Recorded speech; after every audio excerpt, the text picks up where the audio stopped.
The thing about budgets and so-called goodies they hand out is that too often what is forgotten is that this is our money to begin with. Yes, the Liberals are going all in with this pre-election ploy, but they're trying to bribe us with our own cash. Now, governments cut and tax, and then when elections roll around, they open up the vaults, betting the House that what they call their sound fiscal management will carry them to victory, but that's naive. The thing is, it won't matter a tinker's cuss when we vote in October. Memories are short, and the Liberals have a whole lot more to worry about when the autumn leaves start to fall. Every government has promised to fix health care. Sometimes the prescriptions have been brutal. Reform after reform, closing hospitals, and you know something? It hasn't worked. Because we still wait for eternities in emergency rooms. Not enough of us can find family doctors. Nurses are burning out, and it goes on and on. We have some very good people working in a system that always seems to be on life support. And we pay enough for it. And that is not something this budget, nor the next one, or the one after that will address. To live in Quebec means to pay and pay. Not only are our taxes the highest in Canada, according to a recent study, they are the third highest in the Western world. The report found that as a percentage of GDP, Quebecers pay 38.5% in taxes. In the rest of Canada, it's 30.4%, and the U.S., it's just 26%. And with all that spending, we still can't get it right. Now, one thing we may remember is that the government somehow thinks it's a good idea to make us pay more for Netflix. If it moves, tax it. Quebec sait faire.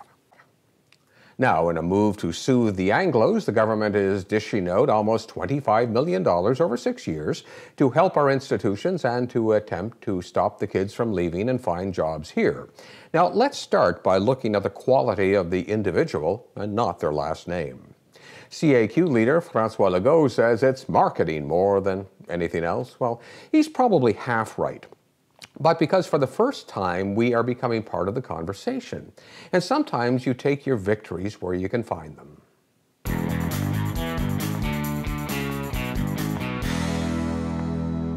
Now, the highlight of the week was the 60 Minutes interview with Stormy Daniels and her mentioning that all it took was a spanking to get Trump in line. Well, maybe she is onto something. You told Donald Trump to turn around and take off his pants? Yes. And did he? Yes. So he turned around and pulled his pants down a little. You know, he had underwear on and stuff, and I just gave him a couple swats. This was done in a joking manner? Yes. And from that moment on, he was a completely different person. Of course, Stormy is probably just a tempest in a teapot. The idiot-in-chief has a lot more to be worried about, from Russia without love, campaign financing, the family business, running the White House, his tax returns, and the fact that Pinocchio has nothing on him. And just when you thought politics can't fall much further, not much surprises me anymore, but when former Republican Senator Rick Santorum said that kids should learn CPR rather than march for gun safety, I couldn't believe it. And the students of Parkland won't have any of it. But at the end of the day, if you take a bullet from an AR-15 to the head, no amount of CPR is going to save you because you're dead. Wisdom beyond their years. They say it's the beginning of a revolution. Let's hope so. I wouldn't bet against them. I'm Barry Wilson. You can follow us on Facebook and Twitter, and please subscribe to our YouTube channel. Just click right here. And don't forget to check out our weekly poll on Facebook. We want to know what you think.